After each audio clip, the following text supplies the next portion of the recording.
નમસ્કાર દર્શક મિત્રો, આપ જોઈ રહ્યા છો મંતવ્ય ન્યૂઝ. અમારા લોકપ્રિય કાર્યક્રમ મારો વાલ સાથે હું રોનક મોટવાડિયા. દર્શક મિત્રો, હાલ વિદ્યાર્થીઓને ભણતરનો ભાર વધી ગયો છે. ભાર એટલા માટે વધી ગયો કે ઘણી વખત બાળકો તણાવમાં આવતા હોય છે, સાથે સાથે પોતાનું હોમવર્ક અથવા તો શાળાનું એવું કાર્ય અને શિક્ષણમાં સૌથી મહત્વની પ્રથા એટલે કે પરીક્ષા, તેને લઈને પણ તણાવ અનુભવતા હોય છે અને વિદ્યાર્થીઓમાં સતત આપઘાતના કિસ્સાઓ વધી રહ્યા છે. આ આપઘાતના કિસ્સાઓ ગુજરાતના વાલીઓ માટે ચિંતાનો વિષય છે. ત્યારે આખરે હવે સરકારે એક મહત્વનો નિર્ણય લીધો છે. એક મહત્વની ગાઈડલાઈન જાહેર કરી છે કે જેમાં બાળકોમાંથી માનસિક તણાવ ઓછો થાય તે માટે તમામ શાળાઓને એક જે કમિટી બનાવવાના આદેશ આપવામાં આવ્યા છે કે જેમાં માનસિક રીતે તણાવમાં આવેલા બાળકોને યોગ્ય માર્ગદર્શન આપવામાં આવશે. આ સાથે જ એ બાળકો માનસિક તણાવમાંથી બહાર આવે ત્યાં સુધી તેમના પર ખાસ ધ્યાન પણ આપવામાં આવશે અને બાળકો માનસિક તણાવમાં ન જાય તે માટે પણ ખાસ પહેલાથી જ પગલાં ભરવામાં આવશે. ત્યારે ગુજરાતમાં સતત વધતા બાળકોના આત્મહત્યાના કિસ્સા ચિંતાનો વિષય બન્યા હતા અને આખરે સરકારે આ પગલું લેતા ગુજરાતના વાલીઓમાં એક ખુશીની લહેર જોવા મળી છે. ત્યારે આજ મુદ્દે આજે ગુજરાતની જનતાના મંતવ્યો જાણવા છે. સૌપ્રથમ શરૂઆત અમદાવાદથી કરીએ. અમદાવાદની જનતા શું કહી રહી છે, આવો સાંભળીએ. શાળા, કોલેજ અને યુનિવર્સિટીમાં વિદ્યાર્થીઓની હત્યાના સમાચાર આપણે દરરોજ સાંભળતા હોઈએ છીએ. ત્યારે તાજેતરમાં જે પ્રમાણેની ઘટનાઓ સામે આવી રહી છે, જેમાં વિદ્યાર્થીઓ આપઘાત કરી રહ્યા છે અથવા તો વિદ્યાર્થીઓ સાથે છેડતી થઈ રહી છે અથવા તો વિદ્યાર્થીઓને મેન્ટલી ટોર્ચર કરવામાં આવે છે, ત્યારે આ બધી ઘટનાઓને લઈને હવે સરકારે એક મોટો નિર્ણય લીધો છે અને તમામ યુનિવર્સિટી માટે થઈને એક ગાઈડલાઈન જાહેર કરી છે કે દરેક યુનિવર્સિટીમાં જે પણ વિદ્યાર્થીઓને હેરાન કરતા હોય તેવા લોકો માટે થઈને એક કમિટીની રચના કરવામાં આવશે અને કાઉન્સેલરો બેસાડવામાં આવે છે. આ જ વસ્તુને લઈને આજે આપણે યુવાનો સાથે વાતચીત કરવાના છે, વિદ્યાર્થીઓ સાથે વાતચીત કરવાના છે. 100 વિદ્યાર્થી દીઠ એક કાઉન્સેલર રાખવા માટે થઈને સરકારે ગાઈડલાઈન જાહેર કરી છે. આ સાથે જ દરેક કોલેજ અને યુનિવર્સિટીમાં મેન્ટલ હેલ્થ પોલિસી રાખવા માટે પણ સરકારે આદેશ કર્યો છે. વિદ્યાર્થીઓ જોડે જઈને આપણે વાત કરીશું. પહેલાં તો તમારી જોડે વાત કરીશું, જે પ્રમાણે સરકારની આ નવી ગાઈડલાઈન છે એને કઈ રીતે જોઈ રહ્યા છો આપ અને કેમ આવી ઘટનાઓ થાય છે વિદ્યાર્થીઓ જોડે? તમે જુઓ કે ઘણી બધી યુનિવર્સિટીમાં એક જાતિવાદી માનસિકતા છે. જે પ્રોફેસર હોય, વિદ્યાર્થીઓ હોય, ઘણા બધી યુનિવર્સિટી કોલેજોમાં વિદ્યાર્થીનું રેગિંગ થઈ રહ્યું છે. અમુક વિદ્યાર્થીઓને ફીના નામે દબાણ કરી રહ્યું છે. એની સામે સરકારે નિર્ણય તો લે છે, પણ સરકારના નિર્ણય માત્ર કાગળ ઉપર રહે છે. અમારી એક જ માંગ છે કે જે પણ નિર્ણય બનાવો એને અમલ કરો અને જે પણ એની કમિટી હોય એ કમિટી કડક રીતે તપાસ કરે. જેમ કે એન્ટી રેગિંગ સેલ પણ છે, પણ એનો ઘણી બધી યુનિવર્સિટી કોલેજોમાં રેગિંગ થાય છે પણ એના ઉપર કોઈ પગલાં નથી લેવાતા. એમ આ પણ પોલિસી એવી જ થવાની છે કે માત્ર પોલિસી બનાવે છે પણ એનો અમલ કોઈ થવાનો નથી. અચ્છા, રેગિંગની જે ઘટનાઓ હોય છે એ માત્ર સસ્પેન્ડ સુધી સીમિત હોય એવું લાગે છે તમને? કારણ કે કોઈ પણ કોલેજમાં જે તે પ્રોફેસર જે પણ વિદ્યાર્થીઓ દ્વારા રેગિંગ કરવામાં આવે પછી સસ્પેન્ડ કરવામાં આવે અથવા તો કોઈ નાના મોટા પગલાં લેવામાં આવે, કોઈ મોટું પગલું હજુ સુધી લેવાતું નથી. એનું શું કારણ? ઘણી બધી યુનિવર્સિટીમાં પોલિટિકલ દબાણ હોય છે. ઘણી યુનિવર્સિટીમાં પોતાના મોટા નેતાઓના દીકરાઓ રેગિંગમાં હોય છે. એના લીધે યુનિવર્સિટી પણ ક્યાંક ને ક્યાંક દબાણમાં હોય છે. એની કારણે આવી ઘટનાઓ દબાણમાં આવી જાય છે. એવું લાગે છે કોઈ કડક ગાઈડલાઈનની જરૂરત છે? કડક ગાઈડલાઈન તો ઘણી બધા કાયદા બી છે, પરંતુ એને અમલ કરવાની જગ્યાએ માત્ર યુનિવર્સિટી કોઈકના પ્રેશરમાં કામ કરતી હોય એ રીતનું વર્તન કરે છે યુનિવર્સિટીઓ પણ. અચ્છા, સરકારે વિદ્યાર્થીઓની આ આપઘાતની ઘટનાઓ રોકવા જે નવી ગાઈડલાઈન જાહેર પાડી છે એને લઈને તમારું શું માનવું છે? જે નવી ગાઈડલાઈન બહાર પાડી છે, આવી ગાઈડલાઈન પહેલાંના સમયમાં ઘણી ગાઈડલાઈન આવી પણ એ ફક્ત ને ફક્ત ક્યાંક ને ક્યાંક ચોપડે જ નોંધાઈને રહી ગઈ છે. તેના પર આજ સુધી સરકારે કોઈ દિવસ અમલ કરવામાં આવ્યો નથી. જો સરકાર ખરેખર વિદ્યાર્થીનું હિત ઈચ્છતી હોય તો સૌથી પહેલાં તો જે કેમ્પસમાં એન્ટી રિલિજિયસ માહોલ છે, જે જાતિવાદ, જૂથવાદ, પ્રાંતવાદ ચાલુ થાય છે તેને બંધ કરો. તમે ખાલી ચોપડે ને ચોપડે વાત કરો છો, આ કરીશું તે કરીશું, પણ ક્યારે? જ્યારે સરકારના અધિકારી હોય, તેમના નિયમ હોય, અધિકારીઓ આવે, બાળકોનો નિયમ સમજાવે અને કોઈ બાળક તે ના માને તો તેના ઉપર સખ્તમાં સખ્ત કાર્યવાહી કરો. પણ ક્યાંક ને ક્યાંક તેમના નેતાઓના દબાણમાં કે તેમના બિઝનેસમેનના દબાણમાં અને ક્યાંક ને ક્યાંક તેમના મળતિયાઓને સાચવવા માટે થઈને તે લોકોએ બધી મેટરો ક્લોઝ કરી નાખે છે. અને આમાં જે વિદ્યાર્થીઓ લોકોને રેગિંગ કરે છે કે હેરાન કરે છે તે લોકોને વધુને વધુ શ્રેય મળતો જાય છે. સરકારે હાલ જે ગાઈડલાઈન બહાર પાડી છે તો અત્યારે સરકારને જે કેસ અને ઇસ્યુ ઊભો થયો એના પ્રમાણે જે ગાઈડલાઈન બહાર પાડી છે. શું પહેલાં સરકાર, ભાજપ સરકાર ઊંઘમાં હતી આવા ઘણા બધા કેસીસ પહેલાં થયા તો ભાજપ સરકાર ઊંઘમાં હતી. આ જે સેન્ટ્રલાઇઝેશનથી પછી પ્રેશર આવે ને બધું આ કરવાનું આવે ને નવી ગાઈડલાઇન સરકાર બહાર પાડે એમાં શ્યોરિટી શું કે ભાઈ જે કાઉન્સિલરો હશે એ જૂથવાદ કોમવાદ અને અંદર એમના એન્ટી રિલિજિયસ નહીં હોય. એ જે કાઉન્સિલરો મૂકવામાં આવે ને એ પ્રમાણની માનસિકતા આરએસએસની વિચારધારા ભાજપની હિન્દુત્વની વિચારધારા હોય તો એ નોર્થ ઇસ્ટના સ્ટુડન્ટ હોય કે માઇનોરિટીના સ્ટુડન્ટ હોય કે દલિતના સ્ટુડન્ટ દલિત યુવાનો હોય છાત્રો હોય લોકોને તકલીફ પહેલાંય પડવાની છે ને હાલ બીજા તબક્કામાંય પડવાની છે. તો સરકાર કડકમાં કડક કાઉન્સિલરો મૂકે તોય એમને જે ન્યુટ્રલ વિચારધારા જે હિન્દુસ્તાનને સંવિધાનના આધાર પ્રમાણે ચાલે છે એ પ્રમાણે કામ કરવું જોઈએ. અચ્છા, વિદ્યાર્થીઓ કયા પ્રકારનો માનસિક તણાવ વધારે અનુભવતા હોય છે? જે તમે જોઈ શકો હાલ કે જે મુસ્લિમ હોય તો દાઢી ટોપી જબ્બો લેંગો હોય તો કે ભાઈ મુસ્લિમ તમારા આ વેશ બદલો, જય શ્રી રામના નારા બોલાવો. દલિત હોય તો એમાં તમે એમના કે ભાઈ જે સંવિધાનને ના માળવા રોકો, અમારા આરએસએસની વિચારધારા ઉપર ચાલો. ભાઈ તમે પંજાબીઝ હોય તો કે શીખ ટર્બન હોય એમના માથે બીજું હોય તો એ લોકોએ ના પહેરવાશ કરવા દે. આજે નોર્થ ઇસ્ટમાં તમે ચાઇનીઝ છો, આ નાની મોટી એ લોકો ઇસ્યુ ઊભું કરીને એમને માઇનસ પોઈન્ટ બતાવીને એ લોકો કરે છે તો એ બિલકુલ તદ્દન ખોટું છે. અચ્છા, જાતીય સતામણી જેવી બાબતો પણ બનતી હોય છે. કેટલી ફરિયાદો યુનિવર્સિટીમાં નોંધાય છે? મોટાભાગના લોકો ચૂપ રહેવાનું પસંદ કરે છે.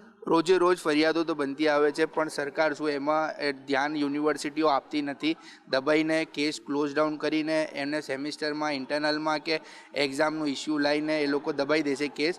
આ જે હિંમતવાળા યુવાનો છે એ જ લોકો આવીને અમને NSUIની લીડરશિપ હોય કે યુથ કોંગ્રેસની હોય કે બીજા ઘણા બધા CPIની લીડરશિપ જોડે કોન્ટેક્ટ કરતા હોય છે અને બોલતા હોય છે. બાકી ઘણી મેટરો રોજના 10 કેસ એવા દબાઈ જાય છે. તમારા હિસાબથી આત્મહત્યાની આ ઘટનાઓને રોકવા શું કરવું જોઈએ?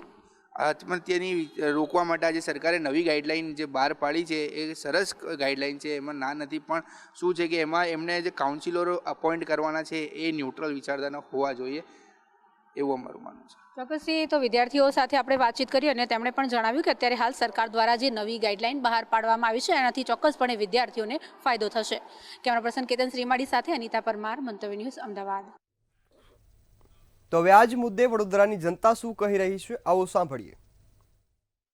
ગુજરાતમાં વિદ્યાર્થીઓનો અપઘાત રોકવા માટે સરકારે ગાઈડલાઈન જાહેર કરી છે.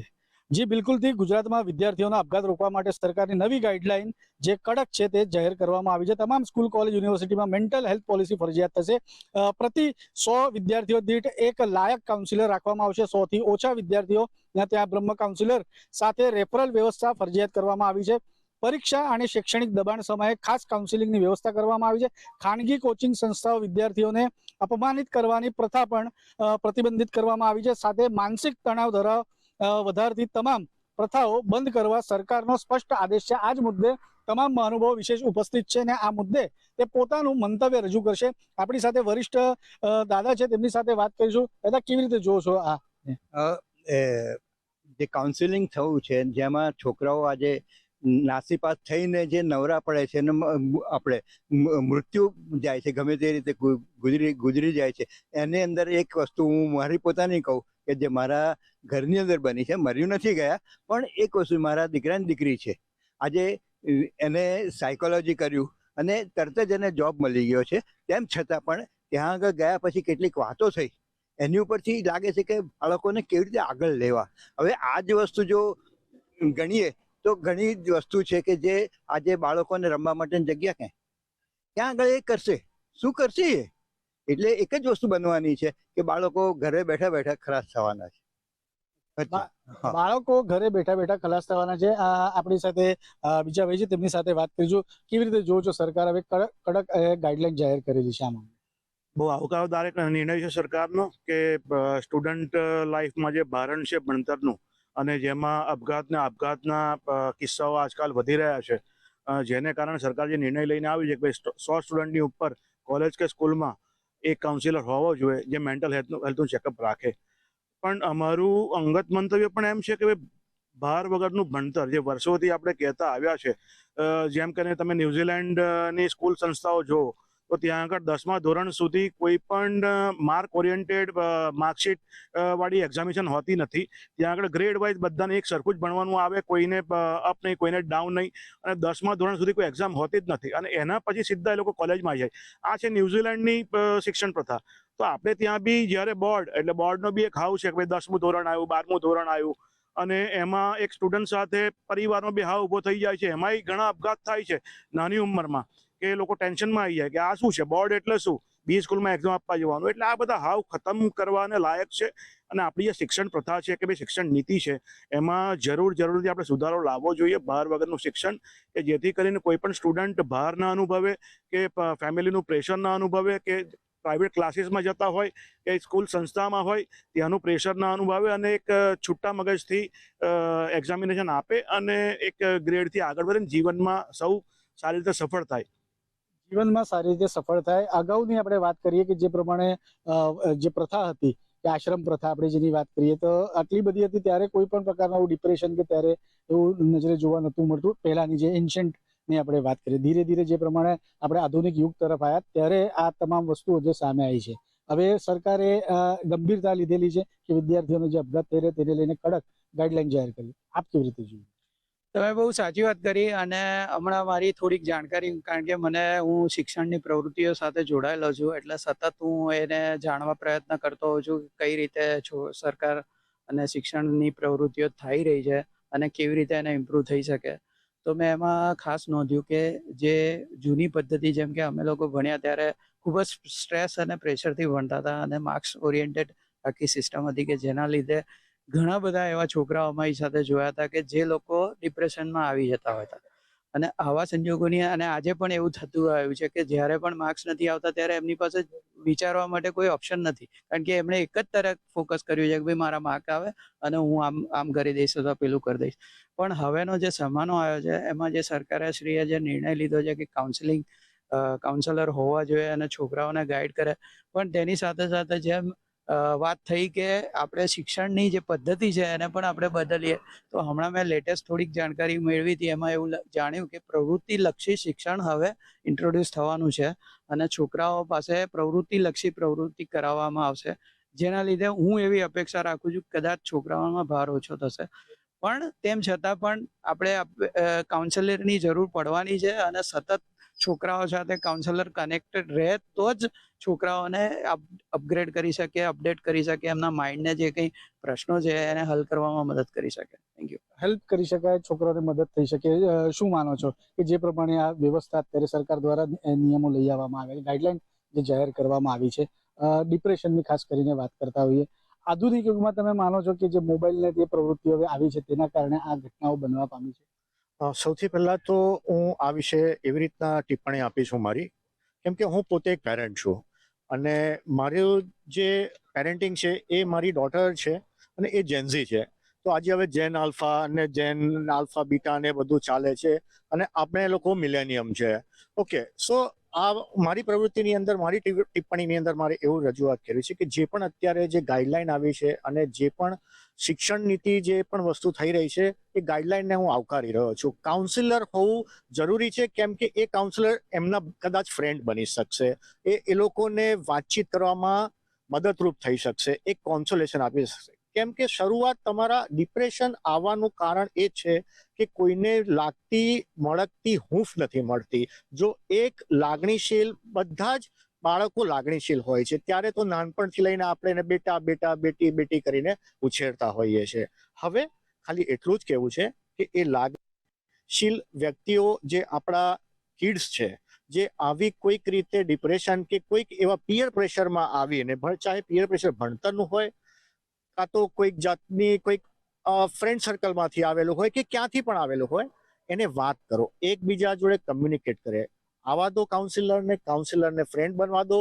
એ કાઉન્સિલર એમના મા બાપને, એમના પરિવારજનને, એમના બધાને ભેગા મળીને એ પ્રોબ્લેમનું સોલ્યુશન આપશે, અને આ વસ્તુ આગળ વધે અને કોઈ ફરીથી 0 કેસીસ આવે એવી મારી અને સર્વની ઈચ્છા એ જ હોવી જોઈએ કે કોઈ આવા મોત ના નિપુણવા જોઈએ. આવા મોત ના થવા જોઈએ વિદ્યાર્થીઓને. ત્યારે ચોક્કસપણે જે પ્રમાણે સરકાર દ્વારા જે વિદ્યાર્થીઓ છે તે જે અપઘાત કરી રહ્યા છે તેને લઈને કડક જે ગાઈડલાઈન જાહેર કરવામાં આવી છે તે તમામ મહાનુભાવો તે ગાઈડલાઈનને તે બિરદાવી રહ્યા છે. કેમેરામેન કેતન શિંદે સાથે સત્ય નિવાસકર, મંતવ્ય ન્યૂઝ વડોદરા. તો હવે આ જ મુદ્દાને લઈ સુરતની જનતા શું કહી રહી છે, આવો સાંભળીએ. વિદ્યાર્થીઓના આપઘાતની ઘટના સતત વધી રહી છે. તેવામાં સરકાર દ્વારા મેન્ટલ હેલ્થ પોલિસી અમલમાં મૂકવામાં આવી રહી છે. 100 વિદ્યાર્થીઓ દીઠ એક કાઉન્સિલર રાખવાની વાત કરવામાં આવી છે. સુરત ખાતે આ વિદ્યાર્થીઓ શું કહી રહ્યા છે? ગુજરાતમાં સ્કૂલ, કોલેજ અને યુનિવર્સિટીઓમાં વિદ્યાર્થીઓની આત્મહત્યાની વધતી ઘટનાઓને ધ્યાનમાં રાખીને રાજ્ય સરકાર ગંભીર બની છે. શિક્ષણ વિભાગ દ્વારા રાજ્યની તમામ યુનિવર્સિટીઓ, કોલેજો અને ખાનગી કોચિંગ સંસ્થાઓ વ્યાપક અને કડક ગાઈડલાઈન જાહેર કરવામાં આવી છે, જેને જોઈને ઓછામાં ઓછા 100 થી વધુ જે ઔપચારિક રેફરલ વ્યવસ્થા ઊભી કરવામાં આવી છે. હું સૌથી પહેલા આપની પાસે આવવા માંગીશ. વિદ્યાર્થીઓના આપઘાતની ઘટનાઓ તો વર્ષોથી બનતી આવી છે, પરંતુ આ પોલિસી સરકાર દ્વારા કાઉન્સિલરની હવે જાહેર કરવામાં આવી રહી છે, એને આપ કઈ રીતે જુઓ છો? ચોક્કસપણે જે સરકાર દ્વારા પોલિસી જાહેર કરવામાં આવી છે તે ખરેખર ઉપયોગી બનશે, કારણ કે આજના વિદ્યાર્થીઓમાં એટલો બધો ભયનો માહોલ છે, એટલો બધો સ્ટ્રેસનો માહોલ છે. વિદ્યાર્થીઓ કોમ્પિટિશનમાં ફસાઈ ગયો છે, ભણવાની કોમ્પિટિશનમાં ફસાઈ ચૂક્યો છે. એમને નંબર લાવવા માટે ઘણી બધી મહેનત કરે છે. પ્રાઇવેટ ટ્યુશન ક્લાસીસો દ્વારા વિદ્યાર્થી પાસેથી ઊંચી ફી વસૂલીને વિદ્યાર્થીને મેન્ટલી એટલું પ્રેશર આપવામાં આવે છે નંબર લાવવા માટે, એટલું બધું એમના દબાણ નાખવામાં આવે છે કે વિદ્યાર્થી ત્રાસી ગયો છે. પ્રાઇવેટ ટ્યુશન ક્લાસીસોથી, યુનિવર્સિટી સંસ્થાઓથી એ ફક્ત ભણવા પાછળ વિદ્યાર્થીનો ઘણો બધો ખર્ચો થઈ જાય છે. એક ફેમિલી એમના વિદ્યાર્થીને સારી રીતે ભણાવવા માટે ઘણો બધો ખર્ચો કરે છે. પ્રાઇવેટ ટ્યુશન ક્લાસીસો અલગ અલગ સ્કીમોથી વિદ્યાર્થીઓને લોભામણી જાહેરાતોથી લલચાવે છે કે જો વિદ્યાર્થીનો ફર્સ્ટ નંબર આવશે તો એની ફીમાં એમને માફી મળશે, સેકન્ડ નંબર આવશે તો એને આઈફોન ગિફ્ટમાં આપવામાં આવશે. આવી બધી ક્યાંક ને ક્યાંક કોમ્પિટિશનની પાછળ એક વિદ્યાર્થીને ઘણો બધો સ્ટ્રેસ ભોગવી રહ્યો છે. તો આ બધું જે પ્રાઇવેટ યુનિવર્સિટી દ્વારા, સંસ્થાઓ દ્વારા વિદ્યાર્થીને આ રીતનું વાતાવરણ ક્રિએટ કરવામાં આવે છે તે રોકવું જોઈએ. વિદ્યાર્થીને ફ્રીડમ મળવી જોઈએ. એને જે ભણવું હોય, જેટલું ભણવું હોય એટલું જ વિદ્યાર્થી ભણી શકે એ રીતનું વાતાવરણ પ્રોવાઈડ કરવું જોઈએ. તેમજ યુનિવર્સિટી કાઉન્સિલરની નિમણૂક કરવામાં આવે તો એ ચોક્કસપણે વિદ્યાર્થી માટે એમને યોગ્ય નોલેજ મળી રહે અને તે માટે બરાબર છે. યોગ્ય નોલેજ મળી રહે તે માટે બરાબર છે, પણ આપ આને કઈ રીતે જોજો? 100 વિદ્યાર્થી દીઠ એક કાઉન્સિલર રાખવામાં આવશે. હવે વિદ્યાર્થીઓ 100 અને કાઉન્સિલર 1 અને અમલમાં પણ મૂકવામાં આવશે, પણ આનાથી વિદ્યાર્થીઓની અંદર માનસિકતાની અંદર કોઈ ફરક પડશે લાગે છે? જેમ કે વિદ્યાર્થીઓને આ વખતે કોર્સ ભણવામાં જેમ કે લાઈક ક્રાઇટેરિયા આવી ગયો છે, કેટેગરી વાઇઝ આવી ગયો છે, સ્કોલરશિપ્સમાં પ્રોબ્લેમ આવે છે. તેમાં અમુક વિદ્યાર્થીઓ છે જે ટકાવારી લાવે છે પણ સ્કોલરશિપ નથી મળી શકતી, અને અમુક વિદ્યાર્થીઓ છે જે ભણે છે, મહેનત કરે છે પણ નથી મળતું, તો એ લોકો મતલબ અપસેટ થઈ જઈને એ લોકો આવા સ્ટેપ્સ ભરે છે. તો બરાબર છે, કાઉન્સિલર હોવા જોઈએ, બટ લાઈક જે વિદ્યાર્થીઓ બધાની સામે ઓપન થઈ શકતા એવા નથી હોતા. તો લાઈક કોલેજ, સ્કૂલમાં લાઈક ટીચર્સ પણ એવા હોવા જોઈએ તે વિદ્યાર્થી જેની સાથે ફ્રીલી રહી શકે અને પોતાની જે પ્રોબ્લેમ હોય તે શેર કરી શકે.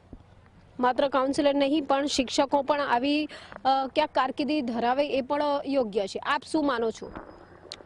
जी बिल्कुल, आज का ऐसा स्थिति हो गया है कि स्कूल हो, कॉलेज हो और जो भी एजुकेशन संस्था है वो बच्चों को अलग अलग तरीके से फीस का तरीके से, मार्क्स के तरीके से लालच दे के अपने संस्थाओं के लिए आगे आने के लिए प्रेरित करते हैं, जो कि इसके ऊपर एक सरकार के द्वारा और एजुकेशन सिस्टम के जो सरकार है उसके द्वारा इसके ऊपर कमांड लेना चाहिए. सरकार पॉलिसी को अगर देख रही है, बहुत अच्छे तरीके से देख रही है, इसके ऊपर एक अच्छा कमांड बनना चाहिए और जो रिस्ट्रिक्शन वगैरह गवर्नमेंट को प्रोवाइड करना चाहिए कि संस्थाओं को इस तरीके का रिस्ट्रिक्शन रहना चाहिए कि भाई इससे ज़्यादा लिमिट में काम करना है, फीस का लिमिटेशन बढ़िया से होना चाहिए. साथ ही जो एडमिशन का प्रोसेस है और जनरल और बाकी जो कैटेगरी का है वो सिस्टमेटिक तरीके से हो, इस तरीके से गवर्नमेंट को पॉलिसी बनाना चाहिए. साथ ही इसमें एक जो वो मेन चीज़ है, पेरेंट्स को जो है ना, अपने सभी जो घर के लोगों को उनके लिए कोई ऐसा स्कीम लाना चाहिए या गवर्नमेंट की तरफ से ऐसा कोई कमेटी बनाना चाहिए जो उनके घर तक जाए और ये अवेयरनेस प्रोवाइड करे कि इस तरीके का, देखिए आप समझिए जो सिस्टम है गवर्नमेंट के उसके तरफ, उसके हिसाब से आप लोगों को जो सिस्टम को समझिए. मार्क्स से ज़्यादा ज़रूरी प्रेशर डालने से कोई बच्चों का विकास नहीं हो रहा है, सिर्फ उनका एक तरह का मेंटल प्रेशर से उनके अंदर जो भी स्किल है ना कहीं वो भी दब जा रही है।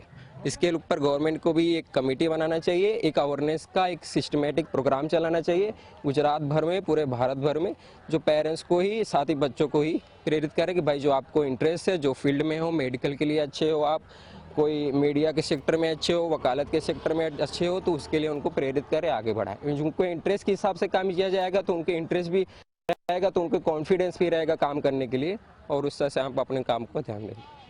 વાત સાચી છે. સરકાર દ્વારા 100 વિદ્યાર્થીઓ દીઠ એક કાઉન્સિલર રાખવાની પોલિસીની વાત કરવામાં આવી છે. આપ એને કઈ રીતે જે પોલિસી આપવામાં આવી છે તે આપણા સ્ટુડન્ટ્સ માટે છે. સ્ટુડન્ટ્સ જે આજકાલ જે ટ્રોમામાંથી પસાર થઈ રહ્યો છે, લાઈક સ્ટડીઝ છે, ફેમિલીઝ પ્રેશર છે, ફેમિલીઝ પ્રોબ્લેમ, એ બધી વસ્તુનો ફેસ કરવા માટે એ ટ્રોમાથી પસાર થાય છે, અને એ ટ્રોમામાંથી બહાર નીકળવા માટે ઓબ્વિયસલી સાયકોલોજીની જરૂર પડે છે, અને આ બધા ટ્રોમા ઘટાડવા માટે આ પોલિસી આપવામાં આવી છે. અને આ પોલિસીમાં આપણે એજ્યુકેશન સિસ્ટમની પણ ભૂલ છે કે એક સતત પીરિયડમાં બધા થાય છે અને માર્ક્સ, પર્ટિક્યુલર માર્ક્સ જોવામાં આવે છે. સ્ટુડન્ટ્સની અંદર જે સ્કિલ્સ છે તે નથી જોવામાં આવતી, અને સ્કિલ્સ ડેવલપ થવી જોઈએ, એની ઉપર આપણે વિચાર રાખવો જોઈએ. ચોક્કસથી. એટલે વિવિધ પ્રતિસાદ મળી રહ્યા છે. આપ શું કહેશો, જે રીતના અકસ્માત કહો કે પછી ખાસ કરીને વિદ્યાર્થીઓની જે આપઘાતની ઘટના છે એ વધતા આ રીતે કડક એક્શન લેવામાં આવ્યો છે? આ વાતે સ્ટુડન્ટને વધારે સ્કૂલ ઓર કોલેજમાંથી પ્રેશર આપવામાં આવે છે, જેથી કોઈ પણ સ્ટુડન્ટ આપઘાત કરવા માટે પ્રેરિત થાય છે, અને સમજાતું નથી શું કરવું, એટલે માનસિક રીતે એને મેન્ટલ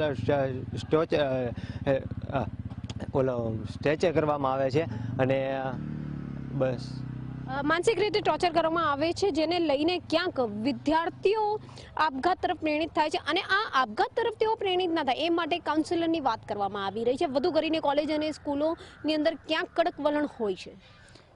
ये सुसाइड का मेन रीज़न या मतलब बहुत बार टीचर्स के ईगो पे भी बातें आ जाती है. अगर स्टूडेंट कुछ अच्छी बात भी बोलता है कि टीचर ने ये गलत किया है, तो वो टीचर शायद हमेशा के लिए मतलब ऐसा उसको टॉर्चर करता है, उसको मेंटली वो करता है कि भाई तुम फेल ही हो जाओगे. बहुत बार यूनिवर्सिटी में भी ये चीज़ होता है. अगर किसी के भी बारे में अगर हम कुछ बोल रहे हैं, सही चीज़ भी बोल रहे हैं, उसमें भी स्टूडेंट्स को ऐसा बोला जाता है, भाई दे तो खेती आएगी, तुम मतलब ऐसे ही रहेगा. તો એટલે આ વાત ક્યાંક ને ક્યાંક વિદ્યાર્થીઓના માનસિક પર અસર કરે છે. આપ શું કહેશો? જી બિલકુલ. વિદ્યાર્થીઓ માટે આજે શ્રેષ્ઠ નહીં પણ તો સર્વશ્રેષ્ઠ એવું વાલીમ ઈચ્છતા હોય છે, ત્યારે આ કાઉન્સેલરની સુવિધા સરકાર દ્વારા બરાબર છે, પરંતુ જ્યારે આ સુવિધા વિદ્યાર્થીઓ સુધી પહોંચે તો આ વાત બરાબર છે. કેટલીક વાર સરકાર સ્કીમ તો બહાર પાડે છે પણ વિદ્યાર્થી સુધી આ પહોંચતું જ નથી. તો મારી સરકારને દરખાસ્ત છે કે આ વિદ્યાર્થી સુધી સ્કીમ પહોંચવી જરૂરી છે. વિદ્યાર્થીઓ સુધી આ અમલવારી પહોંચવી જરૂરી છે એ વાત પણ તદ્દન સાચી છે. કારણ કે વિદ્યાર્થીઓ પોતે જ્યારે માનસિક ત્રાસ અનુભવતા હોય છે ત્યારે વિદ્યાર્થી જાય તો ક્યાં જાય, અને સરકાર દ્વારા આ તમામ વસ્તુઓને જોઈએ, વધતા આપઘાતની ઘટનાને જોઈને આ કાઉન્સિલરની જે વાત છે, જે નિયમ છે, જે અમલવારી કરવા માટે મૂકવામાં આવ્યો છે. કેમેરામેન શોએબ શેખની સાથે રાબિયા સાલે, મંતવ્ય ન્યૂઝ, સુરત. તો હવે આ જ મુદ્દે રાજકોટની જનતા શું કહી રહી છે, આવો સાંભળીએ. સ્કૂલ અને યુનિવર્સિટીના વિદ્યાર્થીઓમાં આપઘાત રોકવા માટે ક્યાંક ને ક્યાંક સરકાર દ્વારા એક નવી પોલિસીની જાહેરાત છે તે કરવામાં આવી છે. મેન્ટલ હેલ્થ પોલિસી જે જાહેરાત કરવામાં આવી છે તેના કારણે ક્યાંક ને ક્યાંક હાલ અત્યારે એક ચર્ચાનો વિષય પણ બન્યો છે. અને આ સાથે કહી શકાય કે એક કાઉન્સિલર એટલે કે 100 વિદ્યાર્થીની સામે મૂકવામાં આવશે એ પ્રકારની જે પોલિસી જે જાહેરાત થઈ છે, ત્યારે આપણી સાથે સામાજિક આગેવાનો જોડાણા છે, એમની સાથે વાત કરીશું. તેઓ શું કહી રહ્યા છે આ મામલે. શું નામ તમારું?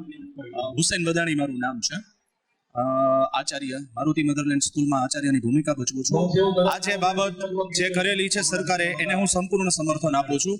અત્યારે દરેક બાળક મનોવૈજ્ઞાનિક રીતે અને માનસિક રીતે પીડાતું હોય છે, એને દૂર કરવા માટે એક કાઉન્સેલર હોવો જોઈએ. જે કાઉન્સેલર એના સાથે માતા પિતાની ભૂમિકા ભજવી શકે, એની પ્રોબ્લેમને સમજી શકે, એને આગળ કોઈ સમસ્યા હોય એનું નિવાકરણ વાતચીતથી થઈ શકે, તે હેતુ સરકારના આ નિર્ણયને હું બિરદાવું છું. તમે શું કહેશો? આ પોલિસી જાહેર થઈ છે, આ પોલિસી પર શું કહેશો? આ જે પોલિસી જાહેર થઈ છે એમાં મને એવું લાગે છે કે વિદ્યાર્થીઓની સાથોસાથ ઘણી વખત શું થતું હોય છે કે એના મા બાપની પણ ઉચ્ચ આકાંક્ષાઓને લીધે વિદ્યાર્થીઓ દબાણમાં આવતા હોય છે. તો થોડુંક આની સાથે શિક્ષકોની સાથોસાથ એના માતા પિતાઓને પણ સાથે રાખવા જોઈએ કે જેથી એ લોકો વિદ્યાર્થી ઉપર દીકરા દીકરી ઉપર જે દબાણ લાવતા હોય છે કે નહીં આટલું કામ કરવાનું, હવે દીકરાને પસંદ ન હોય એવી લાઈન એ લોકો ફોર્સ કરતા હોય છે, એ બધું પણ થોડુંક આમાં ભાગ ભજવતું હોય છે. તો એ પણ મા બાપને પણ આમાં સાથે કાઉન્સલ કરવા જોઈએ એવી મારું મંતવ્ય છે. જે આ મેન્ટલ હેલ્થ પોલિસીની જે જાહેરાત થઈ છે તેનાથી આગામી સમયમાં કેટલો સુધારો કે જોવા મળશે કે આપઘાતના જે કેસમાં ઘટાડો નોંધવામાં આવશે કે કેમ? ચોક્કસપણે જે આપઘાતનો કેસ અને એમાં ખાસ કરીને વિદ્યાર્થીઓનો રેશિયો વધી રહ્યો છે, એ વિદ્યાર્થીઓનો રેશિયોમાં ઘટાડો જોવા મળશે. જ્યારે મા બાપ પોતાની મહત્વાકાંક્ષા બાળકોના મગજ ઉપર નહીં મૂકે અને તેને જે કરવું છે એની સ્વતંત્રતા આપે, એને જે લાઈન પસંદ કરી રહી છે એમાં એને સમર્થન આપે, એ હેતુસર આ રેશિયો અવશ્ય ઘટશે અને આ મેન્ટલ સ્ટ્રેસ જે અત્યારે બાળકો જે થાય છે એમાં પણ ઘટાડો જોવા મળશે. કે આજે આ જે અત્યારે જે પોલિસી જાહેર થઈ છે આ પોલિસીથી શું કહેશો કે ઘટાડો નોંધવામાં આવશે કે નહીં આગામી સમયમાં? જો એનો યોગ્ય રીતે અમલ થશે તો ચોક્કસ ઘટાડો તો થશે જ, પણ મારું મંતવ્ય છે મા બાપને પણ સાથે કાઉન્સિલ કરવા તો જ પડશે જ, તો જ એમાં ઘટાડો આવશે. ખાલી શિક્ષક કે શિક્ષણ વ્યવસ્થાને દોષ દેવાથી કઈ નહીં થાય. એના મા બાપ છે, એની આકાંક્ષાઓ છે, એ પણ જો થોડી સુધરે તો જ આ વસ્તુઓ શક્ય બનશે. જે અપેક્ષાઓ છે તે પેરેન્ટ્સ રાખતા હોય છે વિદ્યાર્થીઓ માટે. સામાન્ય રીતે પેરેન્ટ્સ એના સ્ટુડન્ટને ખબર વિદ્યાર્થીને શું જોઈએ છે, શું લાઈન લેવી છે એ કેદી પૂછતા જ નથી. પોતાની મહાકાંક્ષા પ્રમાણે એ લોકો વિદ્યાર્થીને ઘડવા માંગતા હોય છે, જ્યારે ખરેખર વિદ્યાર્થીને એ લાઈન નથી હોતી. તો આ વસ્તુ પણ એક થોડીક સુધારણાની ખરેખર જરૂરિયાત છે. અપેક્ષાઓ કેટલી હોય છે વિદ્યાર્થીઓના વાલીઓને? અપેક્ષાઓનું જે પ્રમાણ જે છે એ થોડીક મા બાપની વધારે હોય છે. વાત કરું કે મા બાપે અત્યારે કોઈ પણ પ્રકારની એના ઉપર તાનાશાહી કરવાની જરૂર નથી, એને મિત્ર બનવાની જરૂર છે, એના સાથે વાતચીત કરવાની જરૂર છે કે ભાઈ તને કયો રસ્તો પસંદ છે, તું કયા રસ્તે જવા માંગે છો અને કેવી રીતે તું આમાં જઈશ, એના સાથે કાઉન્સેલિંગની જરૂરિયાત રહેશે. અને સાથે સાથે જે મહત્વાકાંક્ષાઓ ઘણી બધી પ્રકારની હોય છે, એ મહત્વાકાંક્ષાઓ ક્યારે થઈ કે જ્યારે મા બાપે સરળતાથી આ વસ્તુઓ પ્રોવાઈડ કરી દીધી છે, જે ભૌતિક સુવિધાઓ જે છે એને પ્રોવાઈડ, એને પહેલા બંધ કરવી પડશે અને એને સમજાવવું પડશે કે આનું દૂષણ આગળના ક્ષેત્રે કેટલું બધું છે. જો એ થશે તો જ આ બધું નિવારણ આપણે લાવી શકશું. આપણી સાથે સામાજિક આગેવાનો જો જણાવી રહ્યા છે કે જે પ્રકારનું જે પોલિસી સરકાર દ્વારા જાહેરાત થઈ છે તે યોગ્ય છે અને તેનું ભવિષ્યમાં ક્યાંક ને ક્યાંક જે કહી શકાય કે તેના કારણે જે વાલીઓ છે તે જાગૃત થશે અને ખાસ વિદ્યાર્થીઓમાં પણ તેનું જે પરિણામલક્ષી માહિતી સુધી પહોંચશે.